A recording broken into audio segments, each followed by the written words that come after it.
Futures and options on futures trading involve substantial risk and is not a suitable investment for all types of investors. Past results are not necessarily indicative of future results. When I use the word I in this video, it refers to what I teach in my charting course or what I author in my twice daily oral and written updates. Prices shown on charts and quote boards are in real time and take into account all known activity up to this point in time.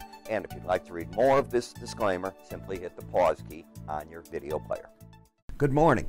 Ira Epstein of Linn Associates with your morning flash video, and this is for Friday, the 4th of January, 2019. We're about 9:16 a.m. Central Standard Time, and look at the stock market. This is a sell-off. You were up 516 points. So if you think the volatility has come out of this market after a 660-point decline yesterday and up 516 intraday today, forget it. That's not the case. Look at how sharp you're up in the energy markets. They're taking off to the upside. Grains are having a bit of a move up, and the bonds and notes, well, the yields are now starting to climb again. Why? Well, here's what's going on today, and I think we take a look right here. For those of you that get my twice daily updates, I was writing and I was warning people. I said, you know, these analysts that are making predictions about 2019 on January 3rd, I don't get it. I don't get how they're saying, well, now we're going to not have any rate increases. We're going to see Chairman Powell this morning. He's on a panel with Janet Yellen, Ben Bernanke.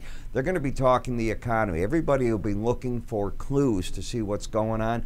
I personally don't see how you take the Fed off track as the stock market drops.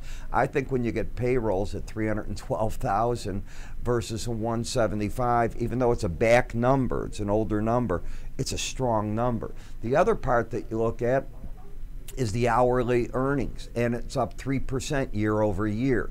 Those are big, powerful numbers. So what the market did is the 10-year note went from 255.7 yesterday, that as I was talking, or just before I looked here for the recording, we were about 264%. You got the service sector came out with the PMI, this is market groups, at 54.4. That's a point higher than the 53.4 initial preliminary. And China's central bank today made a move that was expected to a degree, but it's the first move like this that is across the board. It doesn't target anything, and they cut their ratio requirement by 1%. That's about $120 billion instantly into their economy. So I think that's what you're seeing. So money comes out of the gold and silver as people were petrified there.